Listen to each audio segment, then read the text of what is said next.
नमस्कार। ओम आराधना चैनल में आपका हार्दिक स्वागत है। आइए सुनते हैं शनिवार व्रत कथा। वीडियो शुरू करें से पहले आप सभी से हाथ जोड़कर निवेदन है, प्लीज चैनल को लाइक, शेयर और सब्सक्राइब करें।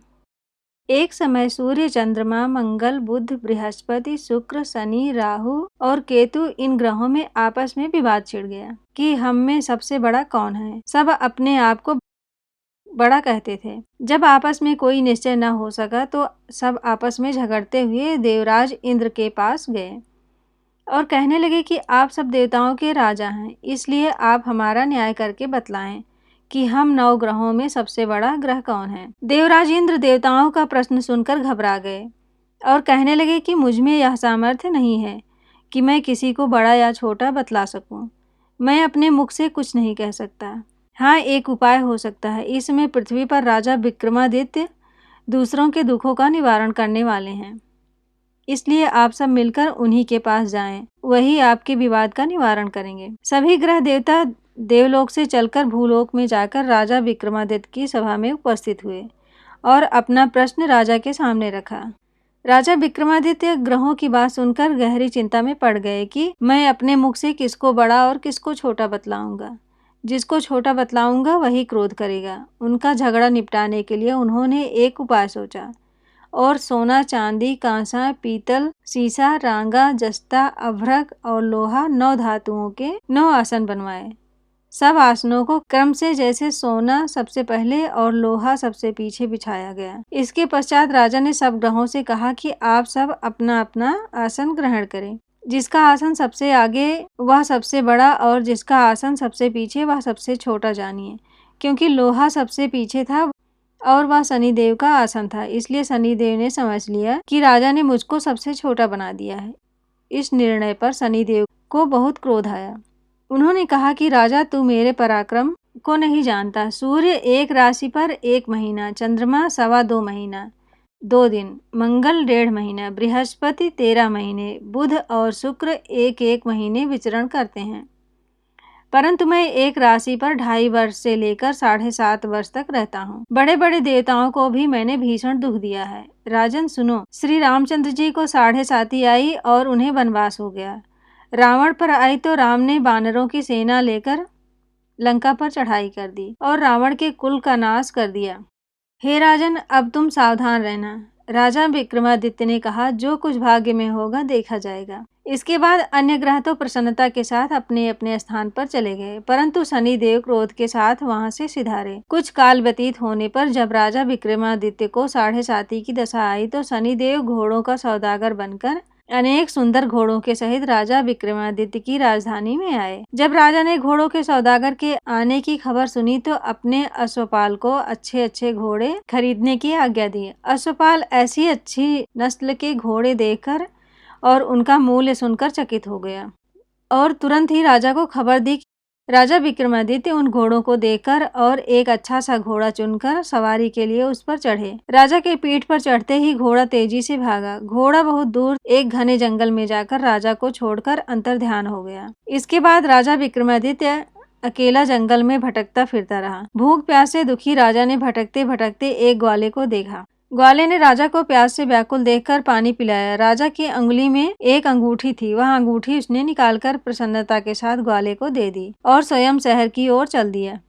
राजा शहर में पहुंचकर एक सेठ की दुकान पर जा बैठ गया और अपने आप को उज्जैन का रहने वाला तथा अपना नाम बीका बतलाया। सेठ ने उसको एक कुलीन मनुष्य समझकर जल आदि पिलाया। भाग्यवश उस दिन सेठ की दुकान पर बहुत अधिक बिक्री हुई। तब सेठ उसको भगवान पुरुष समझकर भोजन कराने के लिए अपने साथ अपने घर ले गया। भोजन करते समय राजा विक्रमादित्य ने एक आश्चर्यजनक घटना देखी।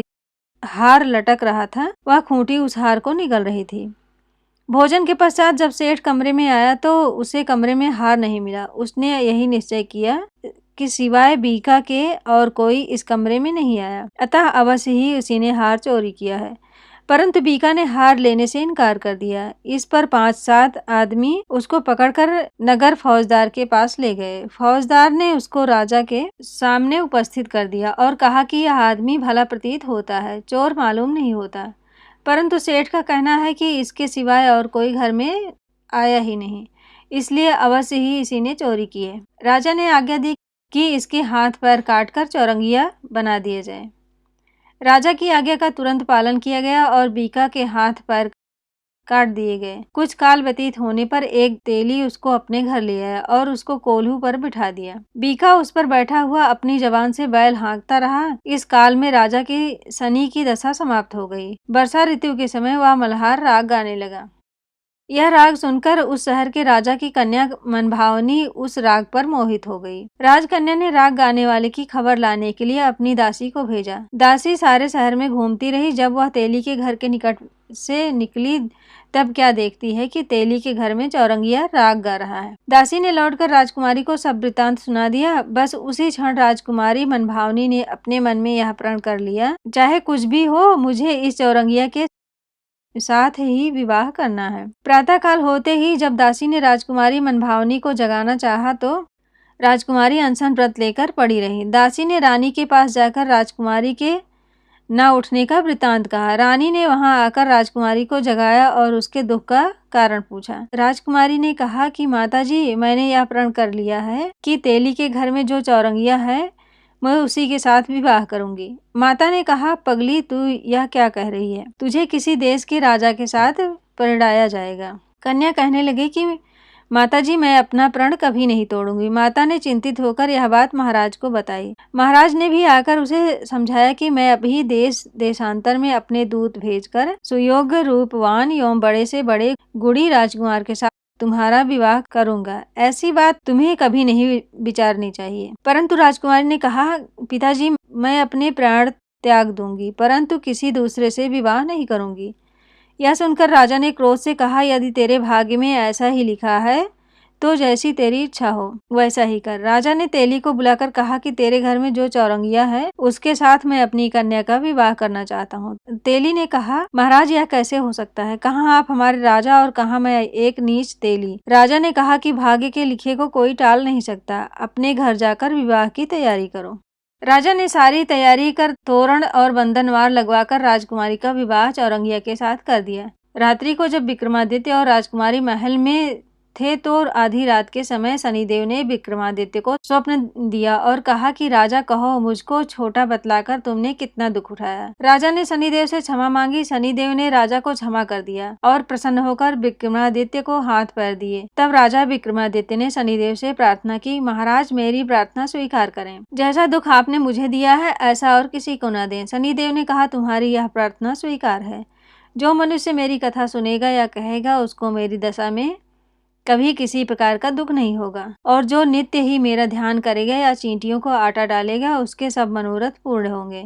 इतना कहकर शनिदेव अपने धाम को चले गए। जब राजकुमारी मनभावनी की आंख खुली और उसने चौरंगिया को हाथ पांव सहित देखा तो आश्चर्यचकित हो गई। उसको देखकर राजा विक्रमादित्य ने अपना समस्त हाल कहा कि मैं उज्जैन का राजा विक्रमादित्य हूँ। यह घटना सुनकर राजकुमारी अत्यंत प्रसन्न हुई। प्रातःकाल राजकुमारी से उसकी सखियों ने पिछली रात का हालचाल पूछा तो उसने अपने पति का समस्त वृत्तांत कह सुनाया। तब सबने प्रसन्नता प्रकट की और कहा कि ईश्वर ने आपकी मनोकामना पूर्ण कर दी। जब उस सेठ ने यह घटना सुनी तो वह राजा विक्रमादित्य के पास आया और उनके पैरों पर गिरकर क्षमा मांगने लगा कि आप पर मैंने चोरी का झूठा दोष लगाया, आप मुझे जो चाहे दंड दें। राजा ने कहा, मुझ पर शनिदेव का कोप था, इसी कारण यह सब दुख मुझको प्राप्त हुआ। इसमें तुम्हारा कोई दोष नहीं। तुम अपने घर जाकर अपना कार्य करो, तुम्हारा कोई अपराध नहीं है। सेठ बोला, महाराज, मुझे तभी शांति मिलेगी जब आप मेरे घर चलकर प्रीति पूर्वक भोजन करेंगे। राजा ने कहा, जैसी आपकी इच्छा हो वैसा ही करें।